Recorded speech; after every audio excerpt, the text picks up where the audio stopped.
There's something commendable about people that want to swim against the tide. It brings innovation, stimulates creativity, and generally improves the field that was challenged. But most of the time, to accomplish this, the success of the individual in his work must be sacrificed. And some other times, even though the main goal is accomplished only in a partial way, you get the best of both worlds, by also getting a bit of success and recognition for both you and your work. I like money! This is what happened to the developers of a unique and innovative game called Fear Effect.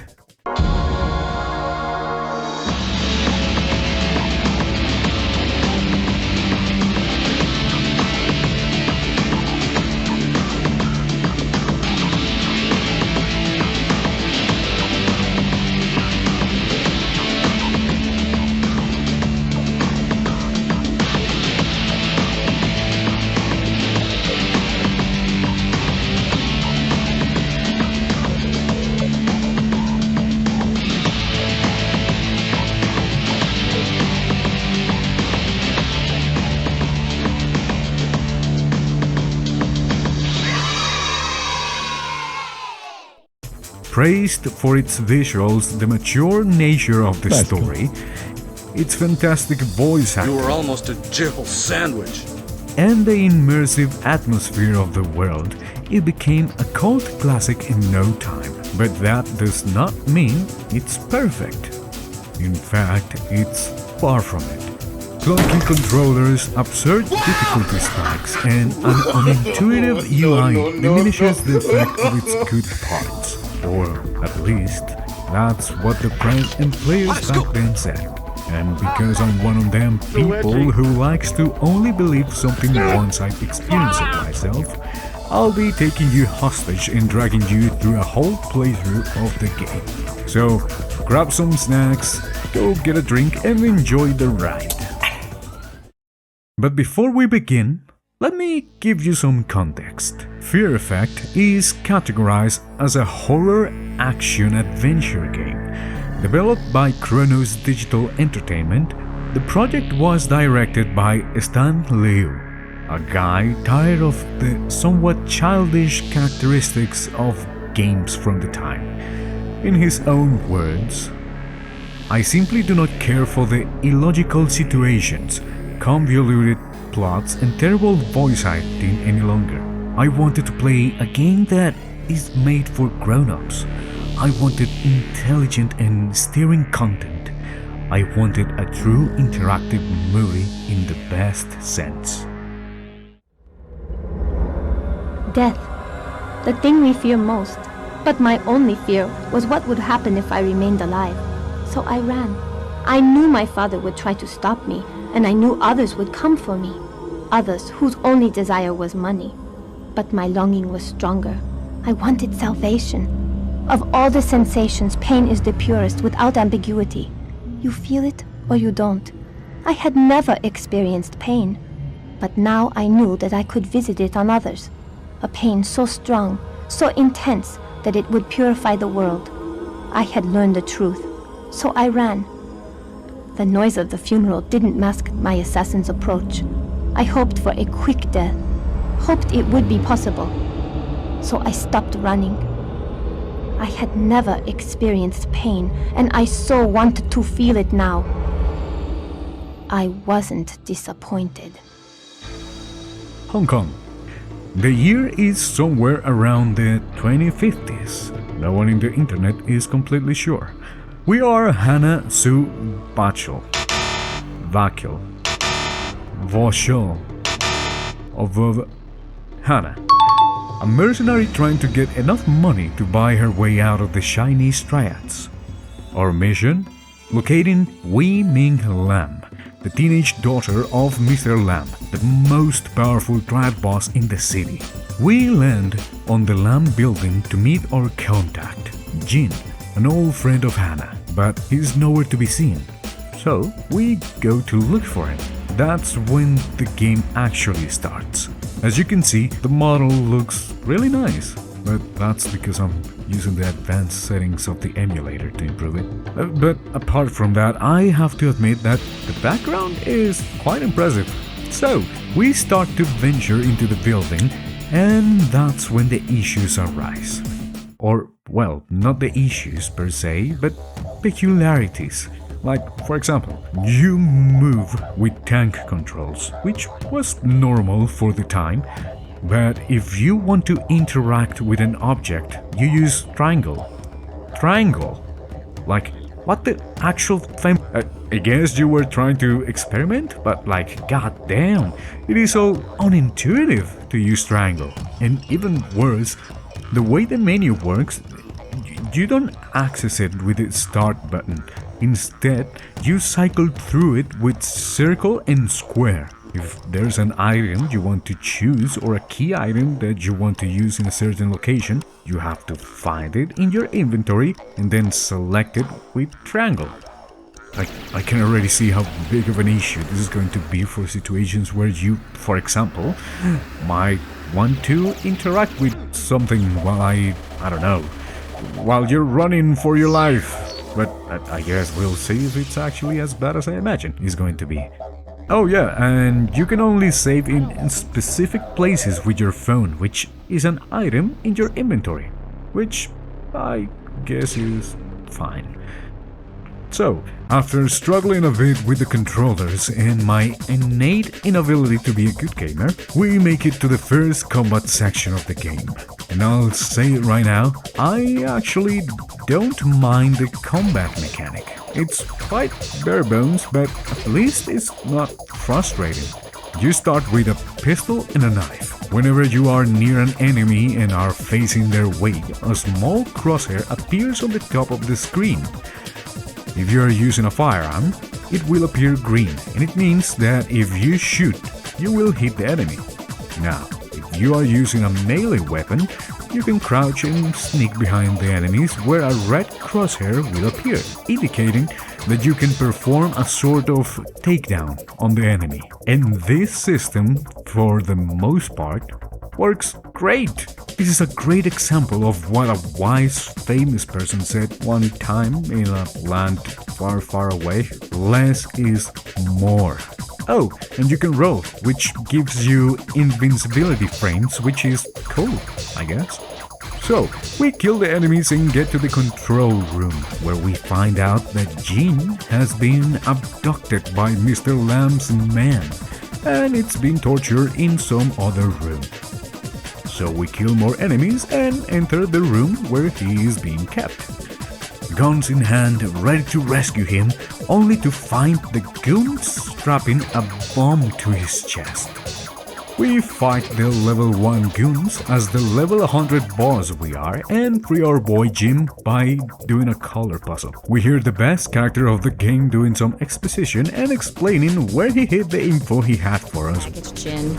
I made a flash disk with all your info on Weemin, including a good place to start looking for her. I locked it in the control panel near the neon sign before that jerk laid into me. When the level 10 goon shoots him down, we follow him and get to our first boss fight. And let me tell you something. This fight is complete and utter garbage. You want me to tell you how to beat this damn boss? Well, the boss only has one attack. He runs to your location and once near you, starts spraying with his gun like Chris Rock whenever someone puts a six-pack of Bud Light in front of him. How are you supposed to avoid getting hit? Well, you could run and take cover, but that will make it impossible for you to shoot back, especially if you are one health. Because, oh yeah, I forgot to mention it, you cannot heal in this game. Or at least I couldn't figure out how to heal. But yeah. So, what else can you do? You run into him and start roll spamming until he has to reload his gun. Then you unload your magazine on him and then rinse and repeat for like 3 or 4 times. What? This is sad. Like, I had to look at a guide to defeat this boss, and the fact that the easiest and recommended way to defeat it is by exploiting a game mechanic, it just tells you how little effort they put into making sure the encounter was at least polished. So, we kill the guy, do another puzzle to get the flash drive, when suddenly we get ambushed. Fades to black. Next scene. We are now playing as Glass, one of Hannah's partners, because yeah, the game has multiple main characters. It actually has 3. Why, you may ask? Well, while knowing full well how risky the development and marketing of the game was going to be, Stan Liu decided that by having 3 main characters, it would make the game more appealing to a wider audience, given that even if you don't like one of the characters or you couldn't relate to it, you had another 2 options to choose from. So, Glass starts to get worried about Hannah and goes out to find her. When out of nowhere, a plane appears and bombs the whole landing platform. We escape, and after dying 100 times to a pipe puzzle, we make our way to the second boss, which is the same plane that attacked us on the landing platform. We defeat it by shooting at some banners and continue our way to rescue Hannah, which is being monologued by Mr. Lamb. We fight a helicopter now, and after dying in the most stupid way possible, we make our epic escape. End scene. Fading. Now we are drifting through the city while discussing what to do about winning with Glass and the third and last member of the team, an awesome Aussie called Dick. That is D-E-K-E, not D-I. You know the rest. Anyway, a red car crashes into us, making Hannah lose control and sending our team into the sea. Luckily, we managed to get out of the car on time and board a fishing boat that coincidentally is going the same way we are going. Sure, why not? Fade in. We see Hannah's naked body while she takes a shower. Why? Well, because, and let me tell you, this game is weirdly horny. Like, not in a cool way, but more so in an awkward, almost comical way. So yeah, she's taking a shower when the boat arrives in a fishing village that appears to be under attack. Dick spots women in the village, and this means going after her.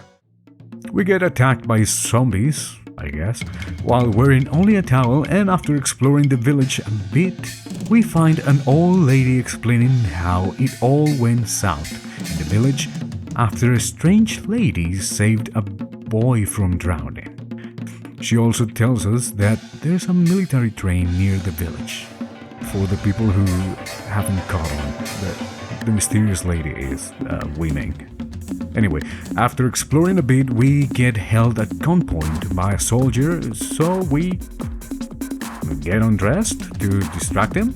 I guess? I don't know what plan was here, but by pure luck, Dick comes from inside the bushes and saves our asses. Not only figuratively, but also literally. Yeah. Here we start playing as Dick, and this is also the point where the difficulty of the game just spikes out of nowhere. Like, you could pretty much kill almost every enemy before this part, no problem, but here you get introduced to the second most annoying type of enemy in the entire game, the mysterious men. There are a bunch of mofos that drop from the ceiling, usually behind you, and rush at you while having invincibility frames on set dash. And this is some bullshit. Let me tell you, remember, you can't heal, so most of the time, once you get to this part, you're going to be low on health. Not only that, but the arena in which they are introduced has an environmental element where if you hit a pixel outside of the beam, you fall and get insta-killed. Yay! An insta-death mechanic, everyone's favorite thing. So, after this, it's more of the same. Kill enemies, get to a bullshit boss, and run to a new area of the map by solving an equally bullshit puzzle. No, like, really. The puzzles in this game are so obtuse, like, holy. Hannah gets the train going. Remember the train? The military train? Yeah, that one. Okay, so she gets the train going, but her extremely short vision doesn't let her see that the bridge up ahead has been destroyed. So, rip train, I guess. But at least we get another epic moment of Deke jumping off the train. The second time. The first time I didn't know what to do and I died. Fast forward, we kill more enemies and rescue Winming, who was being held captive by the soldiers. After having an awkward moment with Glass, where he flirts in a creepy way, the girl convinces him of taking her to go see some lady with magic powers, I think. Change scene. We're back in the city. Glass and Winming go into a brothel to meet this magical lady. But as always, Glass is betrayed by the mystical lady, called Madame Chen, and gets thrown into a room. After a while, Dick and Hannah get worried and decide to rescue their boy. Hannah stays at the front to guard the door, and Dick tries to make his way inside through the back door. We kill some more enemies, solve more puzzles. At one point, Hannah changes clothes into the uniform the girls at the brothel used because I guess she used to work here and knew the magical lady from before. I don't know. Anyway, after like an hour of killing enemies, solving puzzles, and killing the occasional mini-boss, we reach Madame Chen with Dick, who immediately gets absolutely owned. So, second time is the charm. We get to her again, but this time with Hannah. Because she already knows her, they talk about some childhood drama thing. And then the magical lady reveals that, oh, plot twist, she's actually a kind of demon, monster, hell thing. Yeah, she's still kinda thick though. Chen impales Dick and transforms all the workers of the brothel into demonic concubines? Is that the word? Yeah, I think it is. Anyway, we fight some more and trigger a cutscene of Glass hung in a meat refrigerator talking to Winming, where she explains how, in their culture, when people die, they remain in hell, waiting for an audience with a deity of some sort. Or yeah, so they make offerings. The living make offerings to the dead to ease the time the dead have to wait for this deity. And somehow, by exploiting this tradition in an unexplained way, Mr. Lamb has basically been getting money straight from hell. Like, literally, the devil has been transferring money to this boy's Venmo account for like years now. I guess the devil can be a simp too. Oh, and Glass has only one arm now. Technically, only one hand, because Mr. Lamb cut the other one off after the miniboss I mentioned a while ago. Let's check what everyone is doing. Hannah is still killing demons, Glass passed out, and Dick... oh yeah, Dick is dead. Well, then the only option we have is Hannah. We kill more demons, find Glass, have a boss battle with Madame Chen on the refrigerator, and then fall to hell along with Winming. We're in hell, boys! Oh, shit! My mom always warned me that I would end up in this place. Winming has disappeared again, so we adventure deeper into hell to find her again. After fighting some ghost and a reskinned variant of the Mysterious Man, we stumble upon Madame Chen, now chained to a boulder and waiting her audience with the deity that gives the sentences to bad people. I didn't understand this part that well, my apologies. The madam asks us to give a doll to her daughter, who is also trapped in this dimension. We do as she says because, I mean, why not? And find out that the daughter she was talking about was in actuality a mirror version of Hannah when she was a kid and went by a different name, the name of Mei Yun. We do a puzzle with the mirror version, then we get some other key items from the deities of hell, which are these mysterious old dudes with accents that walk in this extremely thin line of either being offensive or extremely funny with their accents. Thankfully, they remain in the middle. With all the key items, we open a huge paper door that was blocking our way, and on the other side, we find... Glass wakes up. Understandably, a bit confused, but when he sees a giant hole in the floor, he does what any sane young man would do and jumps in. Trying to follow Hannah, the path gets blocked, and while trying to go around the blockage, our boy gets locked in a cave. Again! Well, he really likes to get locked in places, huh? Here we do even more puzzles, fight even more enemies, including the worst type of enemy, like of normal enemy that is. A demon dog. Oh, so annoying. And after all that, we come face to face with a familiar face, only mutated and demonic now. It is the face of the deceased Dick, blaming everything that happened on Glass, mostly because he was the one who convinced him to join the mission. We kill the bestest of boys and climb to the surface through a well, where Hannah has finally located Women. Yay! The only problem is that Glass, a bit tired of everything that has happened, sneaks behind Women and cuts her throat. Yay! It's finally over. Oh, never mind. The stupid girl can regenerate because she's also a demon or something? But even though she's a demon, a bunch of level 1 monks take her away like it was nothing. Oh, by the way, Women's voice is honestly the weakest of the whole cast. Like, it's actually funny how dissonant her voice and intentions are with the rest of the cast. So, Hannah again decides to go after her. God damn, this is like the 7th or 8th time we've done that. Dude, please, no more. Please. Fast forward. We do some puzzles, now in a fancy clock tower, I think, and the main event. We finally catch up to Women and meet the big boss himself, the king of hell, Jin Lao Wong. Or Jin. Yeah, the same Jin from the first disc. Okay, so apparently he was manipulating Hannah into capturing and protecting Women because Women is not Mr. Lamb's daughter, but instead is a creation of Jin Lao Wong.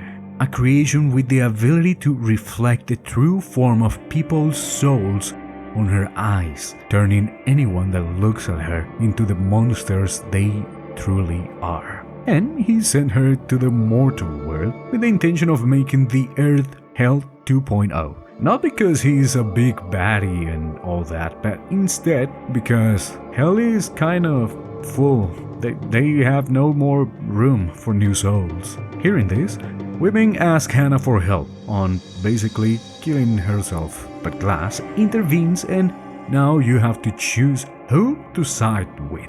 Glass wants to kill the girl and Hannah also wants to kill her, I guess, but in a way that will save the world. Haha, there we go. Depending on your choice, you can get different endings. If you choose Glass, he kills Hannah and enters into a boss fight with a mutated Women that, by the way, is the second most annoying boss fight of the game. Not because it's hard, no, the contrary. You literally only have to shoot at her and at her minions. That's it. You need to pray that you have enough ammo to kill her. And it takes like 7 or 8 minutes, something stupid like that. If you lose, Women goes back to the surface and basically the world is doomed.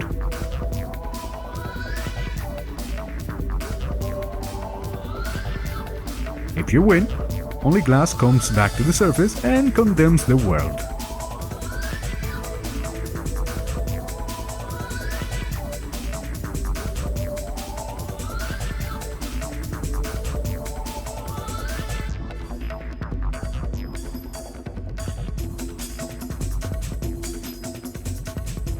Now, if you choose Hannah, she kills Glass, fights a mutated form of Mr. Lamb in the most annoying and unfair boss fight of the entire game, which also includes the most annoying mobs of the game. These stupid flying things that mess the coding of the aiming and basically make it extremely hard for you to shoot at them. If you win, Wiming goes back to her original form, a paper doll, and the world is saved.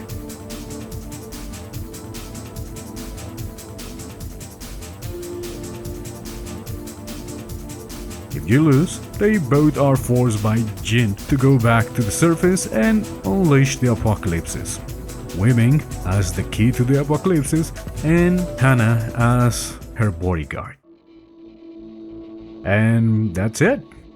Oh, no, wait, apparently if you beat the game again in hard difficulty, which gets unlocked after finishing the game once, you can, instead of choosing either Hannah or Glass, choose both and fight Mr. Lamb. If you win, everyone is fine. Dick gets revived and it's as if nothing had ever happened. Hey, mate. Anna? I'll be damned. I seem to have taken one on the noggin. I can't remember much. You kept your word, Wiming. You repaid the sacrifice. Right. So, how'd we make out on this deal then? I'd say we did okay. Wouldn't you, Glass? Yeah, we did fine. Just fine. And now it's over for real. Whew! What a trip. Oh. So now, it's time to ask, is this game any good? And to that I would answer, kind of? It is definitely interesting. The plot is not bad, and for the time, the voice acting is definitely top notch. But it's so sad that so much of the enjoyment gets lost due to the frustrating boss fights and the constant waves of enemies, along with the unfair spawn points and inability to heal. At the end, I think I like this game. I actually would recommend you guys play it if you're into story-driven games with colorful characters and a horny vibe, but at the same time, I need to warn you, mainly because the amount of frustration caused by some sections is something I know would make a lot of people drop the game. So, yeah, apparently the present gamers from back then might have been onto something.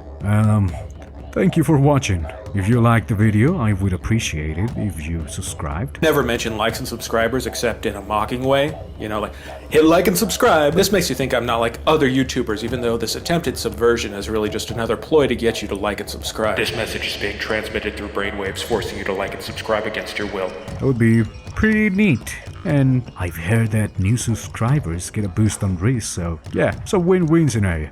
If you have any comments, criticisms, or game suggestions, let me know in the comment section below. And yeah, see you later. Love you. Bye-bye.